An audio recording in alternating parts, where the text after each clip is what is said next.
예수께서 한 동네에 계실 때에 온몸에 나병 들린 사람이 있어 예수를 보고 엎드려 구하여 이르되 주여 원하시면 나를 깨끗하게 하실 수 있나이다 하니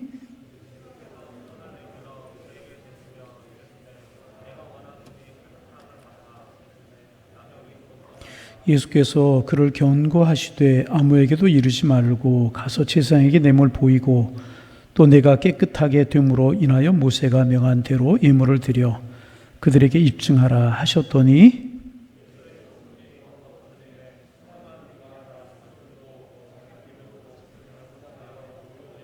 함께 보십니다. 예수는 물러가서 한적한 곳에서 기도하시니라. 아멘. 베드로를 찾아오신 예수님을 만나서 베드로가 주님의 제자가 되는 그런 말씀을 우리가 2시간 동안에 나누면서 은혜를 나누었습니다. 베드로의 생각에 비합리하고 불합리했지만 그의 말씀에 순종하여서 그물을 내렸을 때 상상하지 못할 만큼의 많은 고의가 잡혔고 그 모습 속에서 하나님의 존귀함을 발견하는 그런 베드로의 모습을 보면서 우리가 은혜를 나누었습니다. 오늘 본문은 이제 그 다음의 모습입니다. 12절부터 16절까지인데 우리 한 절 한 절 좀 묵상하면서 은혜를 좀 나누려고 합니다. 12절 말씀 같이 한번 읽습니다. 같이 읽어요. 예수께서 한 동네에 계실 때에 온몸에 나병 들린 사람이 있어 예수를 보고 엎드려 구하여 이르되 주여 원하시면 나를 깨끗하게 하실 수 있나이다 하니 이 한 절 말씀 속에서 우리가 누가복음에서만 찾을 수 있는 그런 문구 하나를 발견할 수가 있습니다. 여러분 찾아보시길 바랍니다. 누가복음에서 누가는 의사였었어요. 의사였기 때문에 기록할 수 있는 하나의 단어를 발견할 수 있어요. 어떤 구절일 것 같습니다. 천천히 10절 말씀을 한번 열어보시길 바랍니다. 예수께서 한 동네에 계실 때 온몸에 나병 들린 사람이 있어 예수를 보고 엎드려 구하여 이르되 주여 원하시면 나를 깨끗하게 하실 수 있나이다. 어떤 말씀인 것 같아요?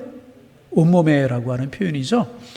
여러분 아마도 마태복음이나 마가복음이나 요한복음에 이 말씀을 기록했다라고 하면 한 동네에 나병 들린 사람이 있어서 그렇게 기록했을 것입니다. 그런데 누가복음에는 온몸에 나병이 들린 사람이 있었다. 누가복음을 기록한 누가는 직업이 의사였었어요. 그러니까 자세히 보는 그런 이제 습관이 있었고 또 병에 있어서만큼은 살피는 그런 이제 그 직업을 가지고 있는 의사였기에 온명의 나병이 들린 사람이라고 기록을 하고 있습니다. 그럼 한 가지 질문을 여러분에게 더 해봅니다.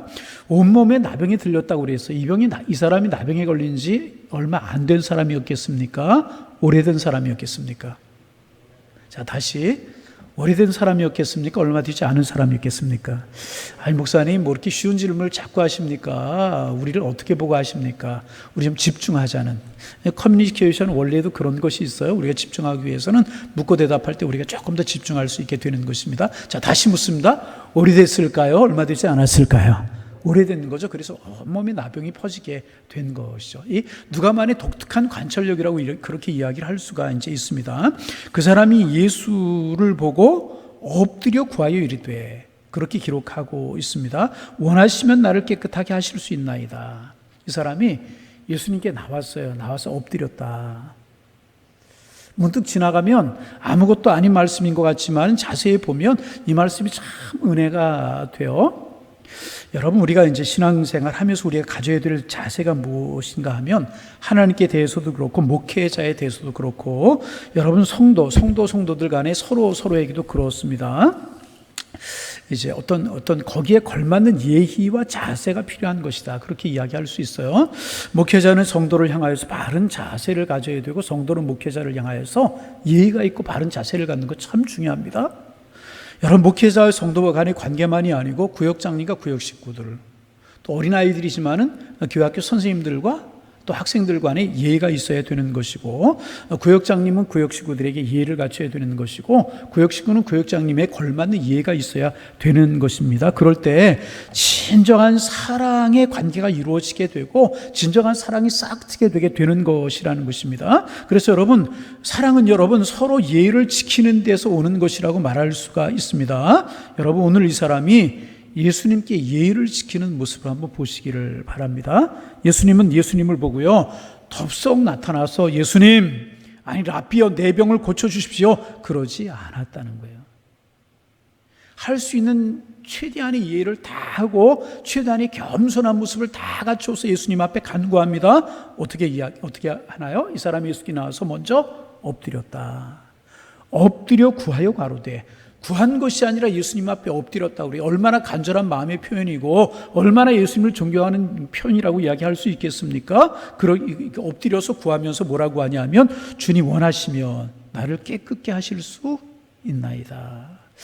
오늘 본문을 묵상하면서 이 엎드렸다라고 하는 아무것도 아닌 그런 지나갈 수 있는 말 속에서 이 사람이 얼마나 주님을 사모했는가, 우리 간절한 마음이 담겨졌는가를 우리가 알 수가 있다는 거죠. 여러분, 우리가 주님 앞에 기도하면 주님이 우리의 기도를 들으시는 줄로 믿습니다. 근데 중요한 사실은요, 이 사람이 엎드렸던 것처럼 그런 믿음의 자세가 우리가 필요한 것이 아닌가. 주님이 우리를 사랑하시고 우리가 주님을 사랑하는 사랑이지만은 그래도 이런 자세, 엎드려서 자기의 손을 주님 앞에 간구했다. 여러분, 주님 앞에 어떤 자세, 어떤 마음으로 간구하십니까? 어떤 자세로 예배하고 어떤 자세로 기도하십니까? 우리는 이 온몸에 나병이 걸렸던 이 사람 속에서 우리가 주님 앞에 나아가는 자세를 발견할 수가 있어요. 엎드렸다. 그리고 그 다음에 하는 이야기를 보세요. 얼마나 믿음적인 표현을 누가가 쓰고 있는가, 얼마나 이 사람이 믿음적인 표현으로 자기의 손을 간구하고 있는가. 거기 보면 주여 원하시면 나를 깨끗하게 하실 수 있나이다. 주님 고쳐주세요, 낫게 해주세요, 나 건강하게 해주세요. 자기의 소원을 무작정 아뢰는 것이 아니라 이 사람이 뭐라고 이야기하고 있나, 원하시면, 주여 원하시면 나를 깨끗하게 하실 수 있나이다. 얼마나 믿음적인 표현이고요, 얼마나 겸손한 표현입니다. 여러분, 그렇습니다. 주님이 원하시면 불가능이 가능해지는 줄로 믿습니다. 주님이 원하시면 되는 거예요.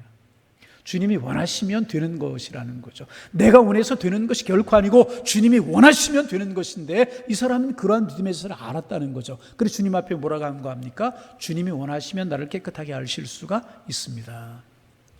그리고 여러분, 중요한 것이 무엇인가? 주님을 감동시키게 해드리는 것이 중요한 거예요.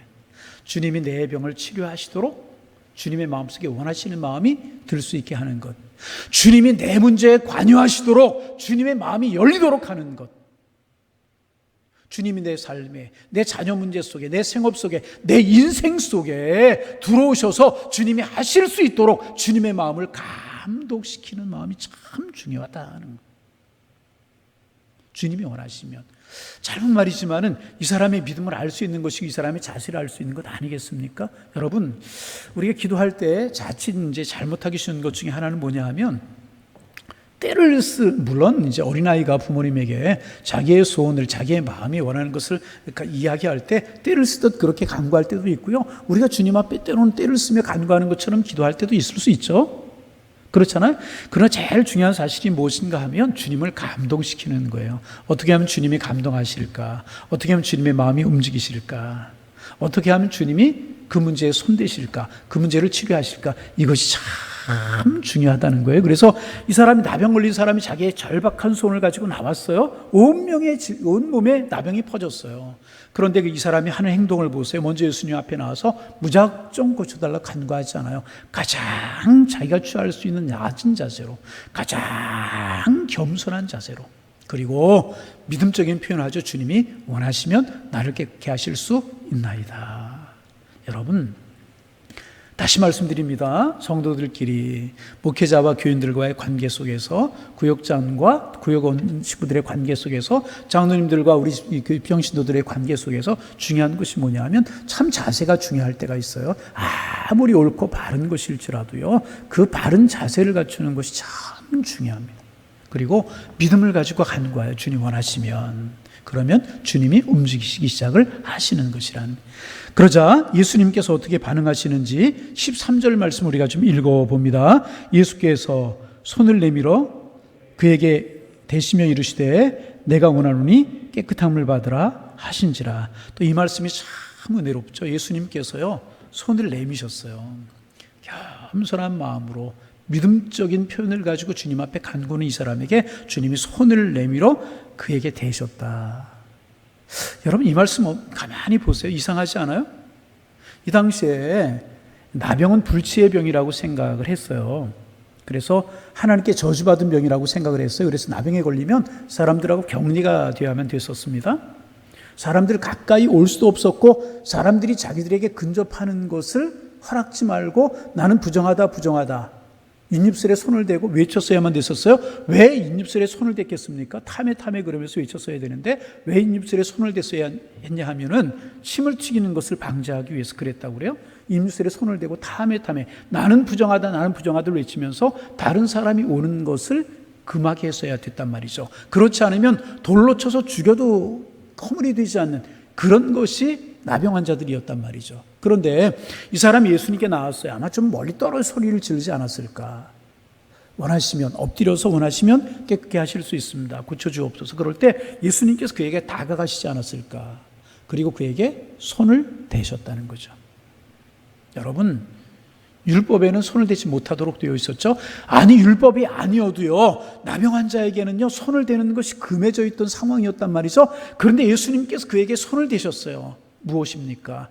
우리를 사랑하시는, 나 환자를 사랑하시는 예수님의 사랑을 나타내주고 있다는 것입니다. 여러분, 예수님의 사랑이 아니면 우리가 구원받을 수 있었겠고, 예수님의 사랑이 아니면 하나님의 자녀가 될 수 있었겠고, 예수님의 사랑이 아니면 우리가 천국 백성이 될 수가 있었겠느냐 말이죠. 하나님께서는요, 예수님께서는 하늘 보좌를 버리시고 낮고 천한 우리 인간의 몸은 우리 인간 세계에 찾아오셨어요. 찾아오시는 주님이 우리의 주님이라는 거죠. 이 주님이 원하시면 깨끗게 하실 수 있습니다. 간과는 그에게 가까이 가셔서 손을 대셨다는 거죠.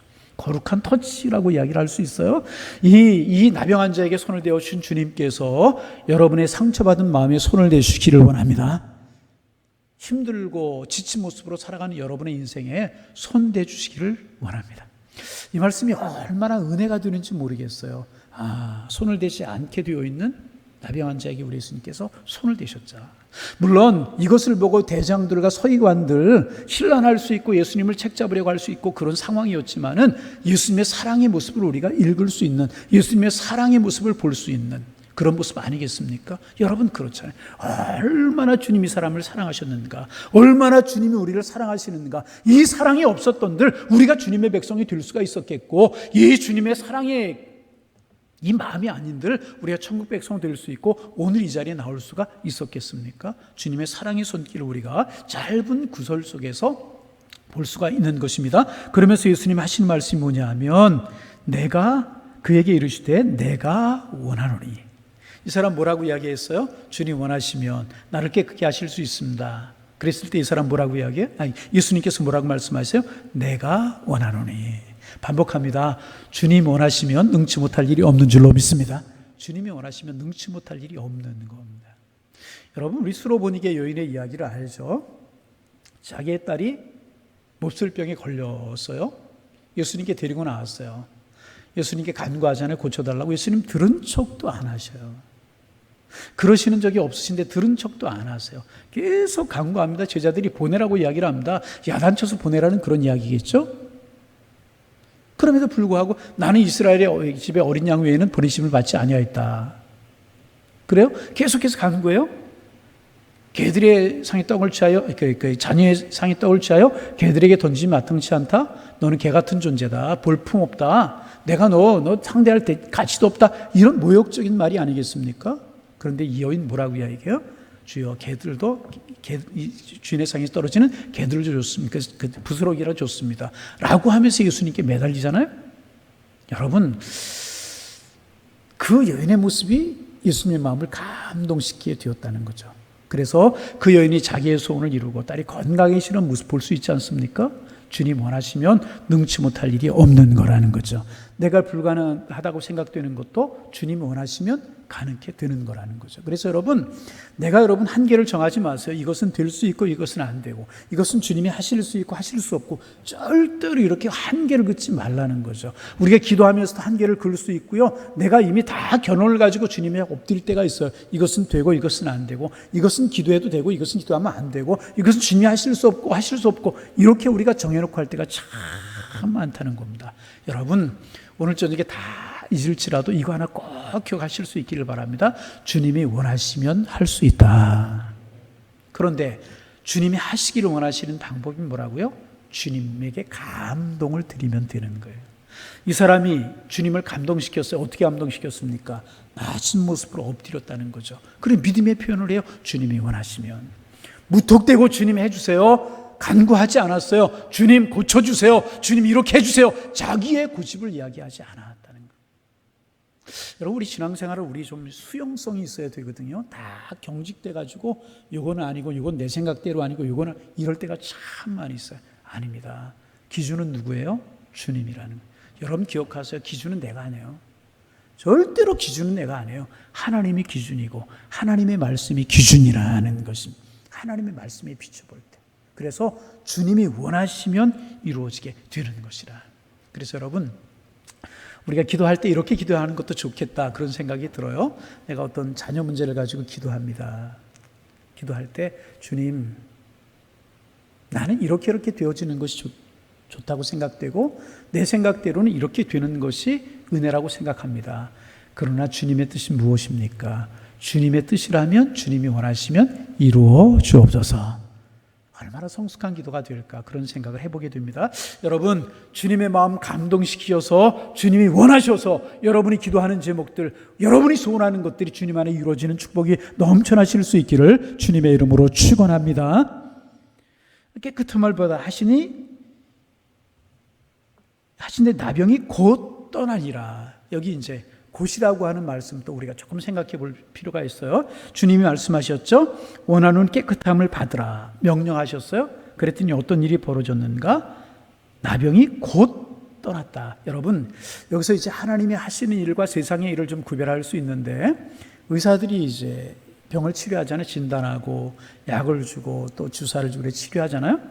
그런데 대부분 이제 질병들을 보면 즉시 치료되는 병들이, 중환병일수록 즉시 치료되는 병들이 별로 없어요. 의사들의 치료 방법은 뭐냐면 약이나 주사나 이런 것들을 통해서 서서히 점진적으로 치료되게 되는 것입니다. 오늘 낮에 이제 최경훈 권사님이 저 잠깐 다녀가셨어요. 전화가 와서 하실 말씀이 있다고 교회로 오시겠다고 그래서 이제 다녀가셨어요. 우리가 알고 있는 것처럼 우리 최경훈 권사님이 이제 말기암, 대장 말기암으로 이제 투병하고 계시잖아요. 그래서 이제 뭐 항암을 계속 지금 하고 계시는데 항암 텀이 좀 길어지고 항암이 줄어들었다고 그래요. 그래서 이럴 때 좀 아멘을 좀 해야 되는데 이게 더위에 다 아멘이 사라졌는지 암이 줄어들었다고 그래요. 참 줄어들었고 교육들을 기도해 주셔서 감사하다고. 이제 또 이제 그 뭐 이번에는 20일 간격으로 다시 또 항암을 한다고 이제 그러셔요. 근데 오늘 교회 오신 이유가 뭔지 몰랐는데 만나셔서 이제 편지 하나를 내놓으세요. 목사님, 저를 위해서 기도해 주는 분들이 참 많은데 어제 대구에 있는 제 친구가 다녀갔습니다. 그러면서 보통 이제 맛있는 거 사드시라고 치료하시라고 이제 뭐 경력금도 좀 주고 이제 그러고 가시고, 그런데 편지를 하나 써주셨다는 거예요. 편지를 하나 써주시면서 내가 할 수 있는 것은 기도할 수 있는 것뿐이 없다. 경력과 함께 편지로 기도문을 써가지고 권사님을 주고 가셨는데 너무너무 감동이 되어서 목사님이 늘 저를 위해서, 교인들이 늘 저를 위해서 기도해 주시기 때문에 내 감사 인사를 드리러 왔습니다. 그리고 이제 최경훈 권사님 오늘 교회를 다녀가셨어요. 제가 지금 드리려고 하는 말씀이 뭐냐 하면, 그렇게 이제 항암 치료를 통해서 이제 항암을 투여하고 서서히 치료가 되고 낫게 되는 거예요. 대부분의 병들이 그렇잖아요. 그래서 우리 박찬성 권사님 같은 경우는 병원에 지금 오래 계시잖아요. 모든 질병들이 그렇다는 거죠. 그런데 오늘 본문을 보면서 하나님이 하시는 일과 사람의 일, 사람이 치료하는 것도 하나님이 치료하시는 것이 다르다라고 하는 생각을 하게 되는 게 뭐예요? 오늘 본문에 보면 깨끗함을 받으라 하신데 나병이 어떻게 됐다고요? 곧 치료가 됐다. 그 근원이 깨끗하게 치료가 되었다는. 그리고 여러분, 의사가 치료하는 것은요, 재발할 수도 있어요. 그렇죠? 그런데 주님이 치료하시는 질병은 재발할까요? 안 할까요? 안 하는 겁니다. 이게 하나님이 하시는 일. 물론 의술도 하나님 주신 지혜예요. 그것도 우리가 도움을 받고 치료해야 되는데 하나님이 치료하실 때 이런 일이 나타나게 된다는 것입니다. 여러분, 기도하는 제목들이 주님 관여하셔서 주님이 원하셔서 곧 낫고 곧 치료되고 곧 좋아지고 곧 변화되는 그런 하나님의 은총을 경험하며 살아가시는 하나님의 사람들 되시기를 주님의 이름으로 축원합니다. 우리가 이럴 수만 있다면 얼마나 큰 은혜인가. 그런데 중요한 것이 무엇인가? 이 사람의 간구의 시작이 됐고 겸손한 모습으로 주님이 원하시면 할 수 있다는 믿음의 모습에서 출발이 되기 시작했고, 주님이 원하실 때 이 사람이 즉시 치료가 되게 되었다는 것입니다.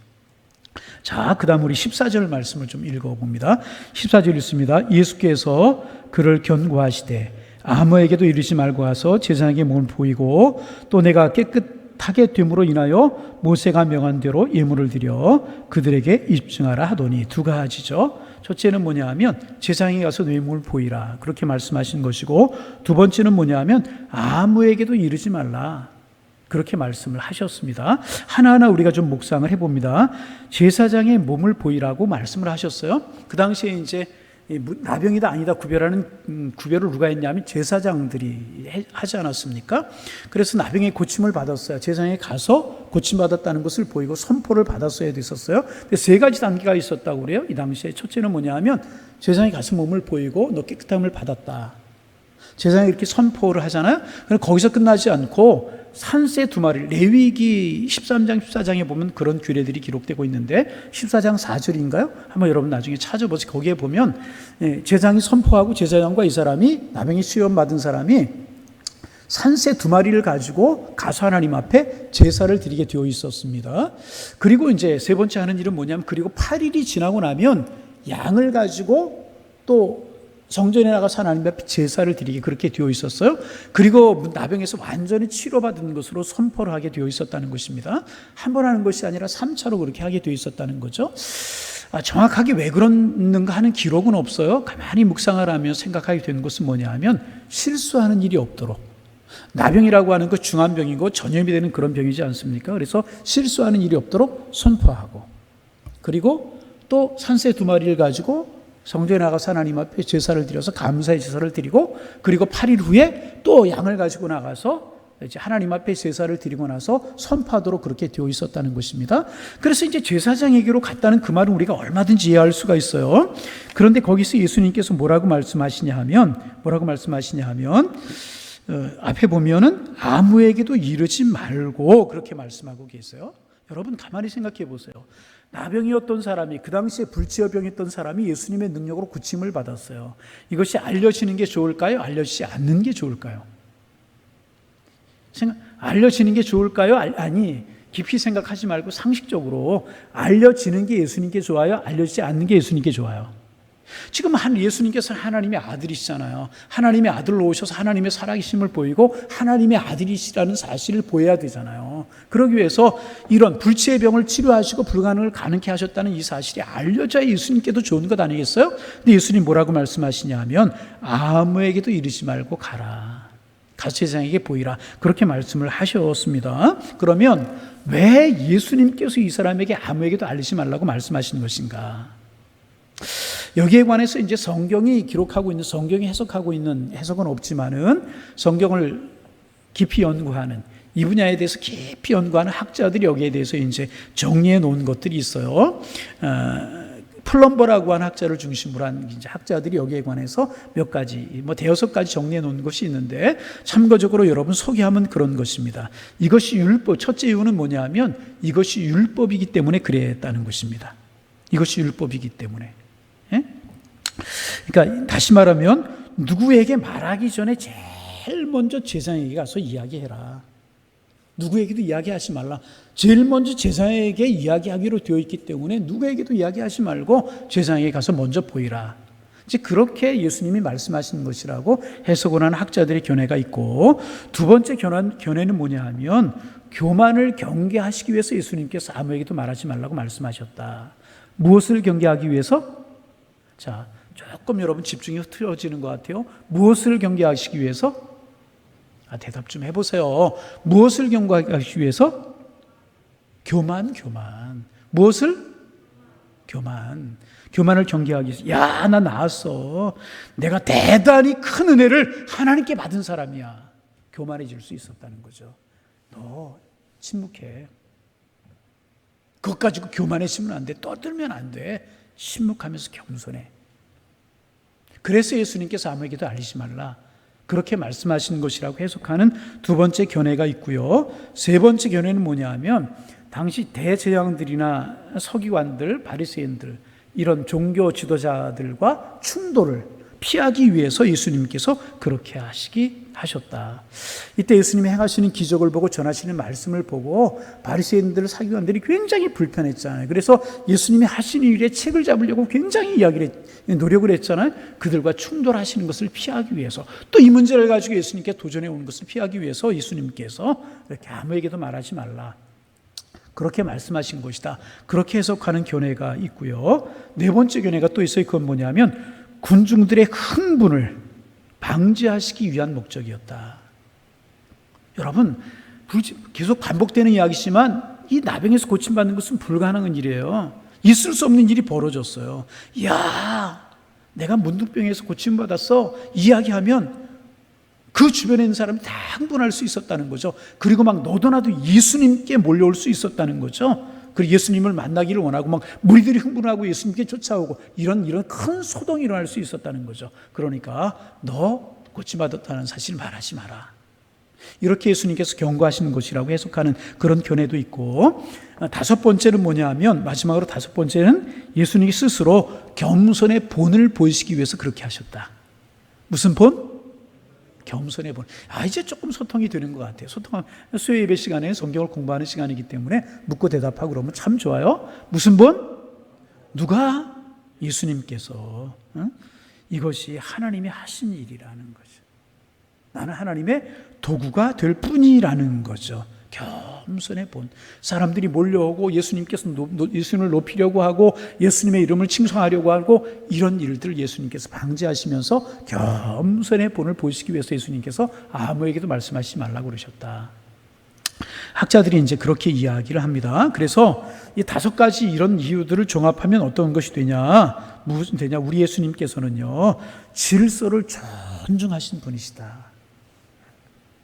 능력이 있다고, 이런 일이 했다고 그러신 것이 아니라 이런 대서양들에게서 보이고 이런 모든 질서를 존중하시기 위해서 예수님께서 말하지 말라, 이렇게 말씀하시는 것이라고, 율법의 질서를 지키기 위해서 아무에게도 말씀하지 말라, 그렇게 말씀하신 것이라고 많은 신학자들이 이런 이제 견해를 이야기하고 있습니다. 그래서 예수님께서 이제 말하지 말고 제사장에게서 보이고 예물을 드려 입증하라, 그렇게 말씀하신 것입니다. 자, 이제 15절 말씀 읽습니다. 15절 같이 읽어요. 예수의 소문이 더욱 퍼짐에 수많은 무리가 말씀도 듣고 자기 병도 고침을 받고자 하여, 그래서 예수의 소문이 막 퍼져나가게 되는 것입니다. 여러분, 이런 일이 어디 있어요? 그렇잖아요.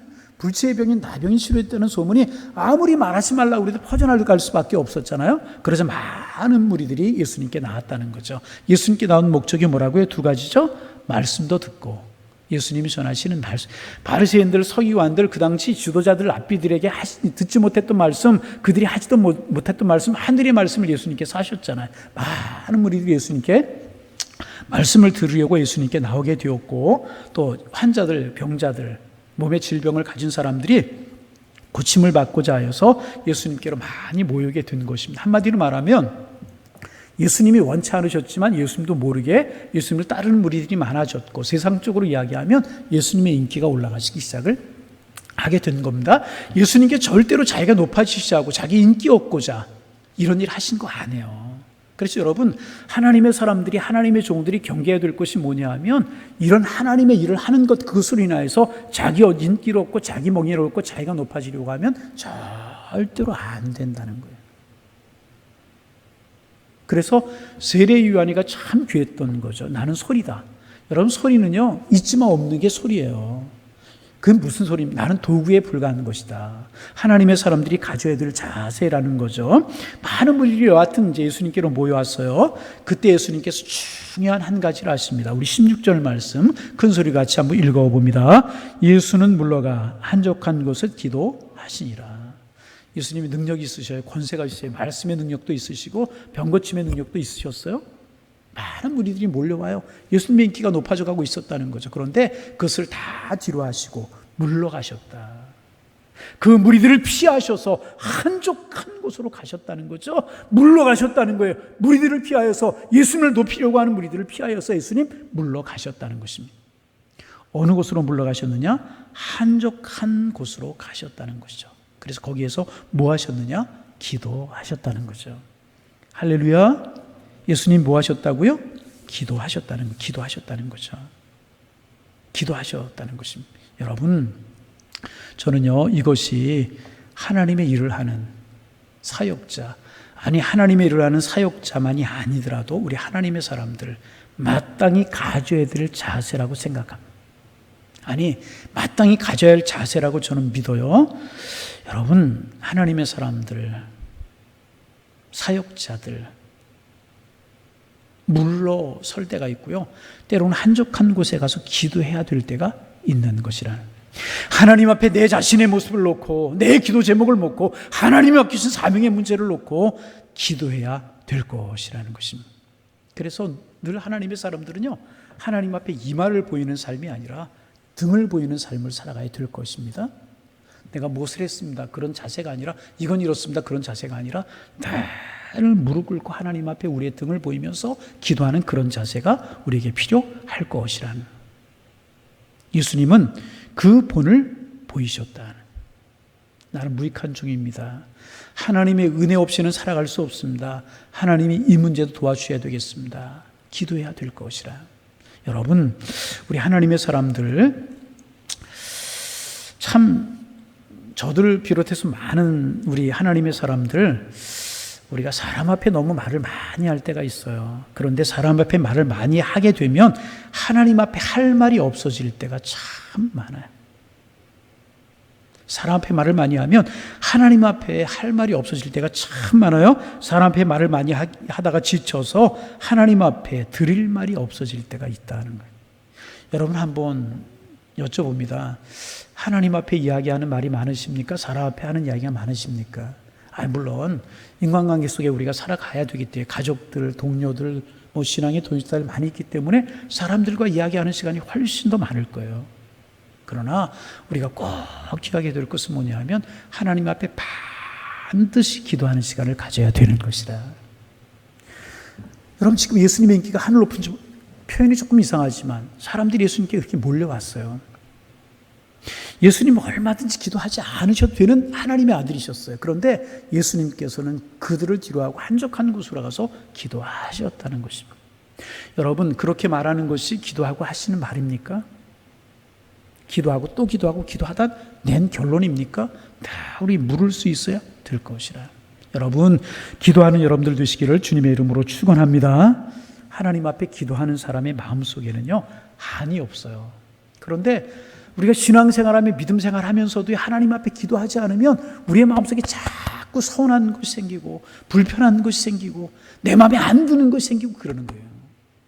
기도 안 하면 그 하나님 앞에 기도하면서 하나님 앞에 그 문제를 자꾸 풀어야 되는데, 하나님 주시는 지혜고 이것이고 하나님이 원하시는 뜻이 이것이고 그런 일이 있는 것은 하나님 나를 깨우치게 하시고 내가로 하여금 믿음의 진보를 보이게 하시려고 이런 일이 있고 이런 일을 보게 하시고 이런 일을 느끼게 하시는구나. 그러면서 하나님 앞에 기도하면 그 문제를 풀어야 되는데 하나님 앞에 풀지 않으니까 사람 앞에 풀려고 하고 내 생각대로 풀려고 하고 내 고집대로 하려고 할 때가 참 많이 있다는 거예요. 여러분, 오늘 저녁에 나오신 여러분들, 또 가정에서나 있는 자리에서 방송으로 예배를 듣고 하나님의 말씀을 나누시는 여러분, 하나님과 말을 많이 하시기를 바랍니다. 그래서 내 마음속에 한이 쌓이지 말아야 되는, 하나님 앞에 안 푸니까 사람 앞에 풀려고 한단 말이죠.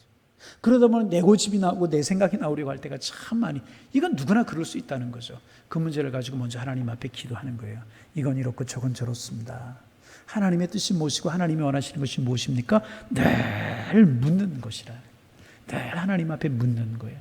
그러면 사람 앞에 할 말이 적어지게 되고요.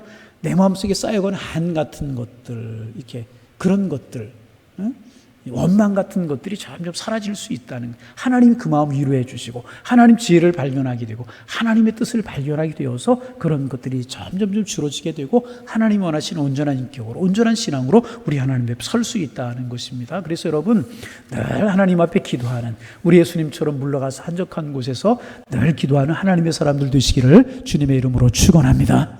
그래서 여러분, 여러분의 가정에서도 기도하시고요, 때로 하나님의 전에 나와서도 기도하고, 기도실에 들어가 기도하고, 성전에서 기도하고, 새벽에 기도하고, 밤에 기도하고, 금요기도 시간에 나와 기도하고, 하나님 앞에 늘 부르짖어 기도하는 거예요.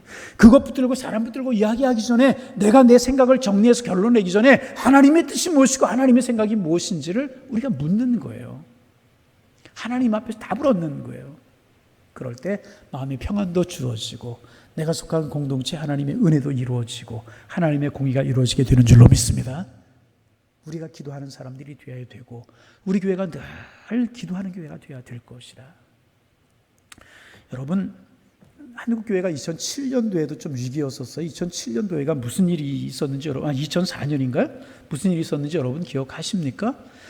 이제 우리나라가 주 5일제가 되기 시작한 때가 2004년 7월 정도가 되었어요.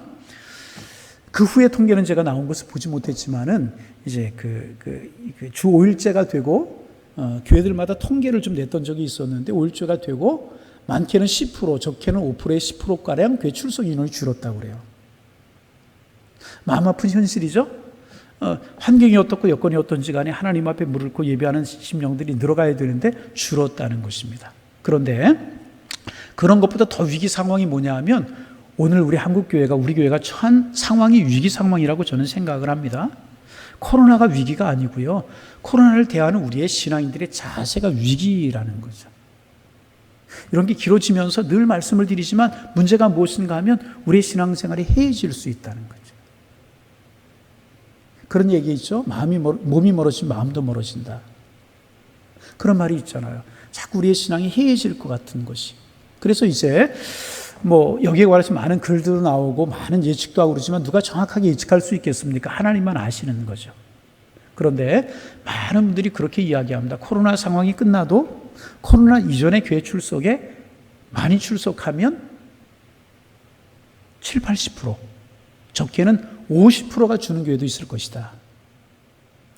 여러분, 코로나 전에 출석에 50%가 되는 교회가 나올 거라는 거죠. 많이 출석하면 7, 80%가 나올 거라는 거죠. 최소한 20% 이상은 줄 거라는 거죠. 물론 인원이 많고 적은 것이 무슨 문제냐 그렇게 이야기할 수 있겠지만은 중요한 사실은 뭐냐 하면 여러분 교회 나와서 신앙생활하는 것이 그래도 하나님 만날 가능성이 많고 믿음과 신앙이 깨어있을 가능성이 많지 않습니까? 그런데 그만큼 신앙생활이 해해질 수 있고 신앙인들이 줄어들 수 있다는 거죠. 다시 말하면 한국교회 위기가 찾아올 수 있다는 거죠. 그래서 여러 가지 현상 속에서 한국교회가 유럽의 교회들을 닮아가고 있었는데 유럽의 교회들을 닮아가서 교회가 쇠락하는 속도가 이 코로나로 인해서 10년 정도가 빨라졌다. 그렇게 안 되기를 원하고 그렇게 안 되기를 원해서 우리가 그 기도 제목 삼아 기도해야 되겠지만은 많은 분들이 그런 예측을 하고 그런 이야기를 하고 그래요. 그럼 우리 어떻게 해야 되겠는가? 그러게 늘 강조하는 것이 뭐냐 하면 이럴 때 하나님의 사람들은 더 기도해야 될 것이라는 거예요. 더 기도해야 될 것이라는, 더 기도하고 더 하나님 앞에 엎드리고 더 하나님의 뜻을 간구하고 그래서 강한 교회 강한 그리스도인들로 하나님 앞에 서게 될 때 그런 분들의 예측은 예측으로 그냥 끝나고 한국교회가 다시 부흥하고 우리 교회가 다시 새로워지고 어려움 가운데서도 다시금 신앙과 믿음이 세워질 수 있는 교회로 삼아서 한국교회가 정금보다 귀하게 되는 그런 교회가 되었으면 좋겠다 하는 것이 우리의 기도 제목이 아니겠습니까? 여러분, 기도하는 우리가 되기를 원합니다. 기도하는 우리가 될 수 있어야 돼요. 예수님이 기도하셨다면 하나님의 아들이신 예수님께서 이렇게 예수님 인기 절정을 오르고 이런 기적을 행하실 때 기도하셨다면 이와 같은 때 한국 교회적인 상황을 놓고 우리 교회적인 상황을 놓고 우리 가정을 놓고 우리들의 자녀를 놓고 이렇다 저렇다 우리 말 많이 하는 것보다 우리에게 정말 가장 중요한 것은 뭐냐 하면 하나님 앞에 우리의 사정을 알고 하나님 앞에 이야기하고 하나님 앞에 기도하는 것이 진정으로 우리가 해야 될 일이라는 것입니다. 여러분, 기도하는 성도님들 되시기를 바랍니다. 기도 소리가 가득 찬 교회가 되기를 원합니다. 자, 눈 좀 뜨시고 우리 같이 아멘하면서 기도하는 한국교회가 되기를 원합니다. 우리 교회가 되기를 원합니다. 매일같이 하는 이야기 같지만 중요한 이야기예요. 기도하지 않은 이야기 언제 안 하겠습니까? 그런데 여러분 정말 이와 같은 때 우리가 기도해야 될 때라. 할렐루야. 내가 기도 환경이 이렇고 기도 환경이 이렇고 저 사람이 어떻게 그런 거 이야기하지 말고 상관하지 말고 내가 하나님 앞에 기도자로 서고 내가 하나님 앞에 단독자로 서서 기도하면 그뿐이라는. 저 사람이 어떤 모습으로 기도하든 어떤 소리로 기도하든 어떻게 기도하든 그거 중요하지 않고요. 나 한 사람이 정말 하나님 앞에 기도하는 무릎을 가진 하나님의 사람, 나 한 사람이 정말 하나님과 영적인 교제를 이루는 그런 사람이 되고 그러면 우리 교회가 그런 교회가 되고 그러면 하나님께서 우리 교회를 축복하실 것이고요. 한국 교회를 다시 세울 것이라는 것입니다. 다른 것이 위기가 아니에요. 기도하는 사람이 적어지는 게 위기고요. 내가 기도의 무릎이 펴지는 것이 위기라는 거죠. 여러분 반복합니다. 여러분 기도하는 우리가 되어지기를 소망합니다. 비본질적인 것들을 붙들지 말고 본질적인 것 기도하는 그런 사람들이 되어서 하나님의 뜻을 이루어갈 수 있는 하나님의 사람들, 하나님의 뜻을 이루는 우리 교회 될 수 있도록 기도해 주시기를 바랍니다. 이제 말씀의 결론을 맺습니다. 예수님께서 오늘 우리에게 너무나 귀한 본을 보여주셨습니다. 온몸에 문둥병에 걸린 사람 깨끗하게 고쳐주셨습니다. 그러나 그것으로 끝내지 아니하시고 그것을 뒤로 하시고 한적한 곳에 가서 기도하셨다는 것입니다. 기도가 능력이고요, 기도가 은혜라는 거죠. 기도하는 하나님의 사람들, 기도할 수 있는 우리, 예수님의 모습 마음에 깊이 새기셔서 기도할 수 있는 성도님들이 되시고 주님의 뜻을 이루어가는 하나님의 백성들 다 되실 수 있기를 주님의 이름으로 축원합니다. 축원합니다. 네, 우리 기도하겠습니다. 하나님, 주님이 원하시면 하실 수 있다는 사실을 우리 믿고 주님의 마음을 감동시키는 저희가 될 수 있도록 축복하여 주옵소서. 그래서 주님이 원하셔서 주님 우리의 삶에 우리 교회 속에 이 민족 속에 원하시는 일을 이룰 수 있는 하나님의 축복이 있게 하여 주옵소서.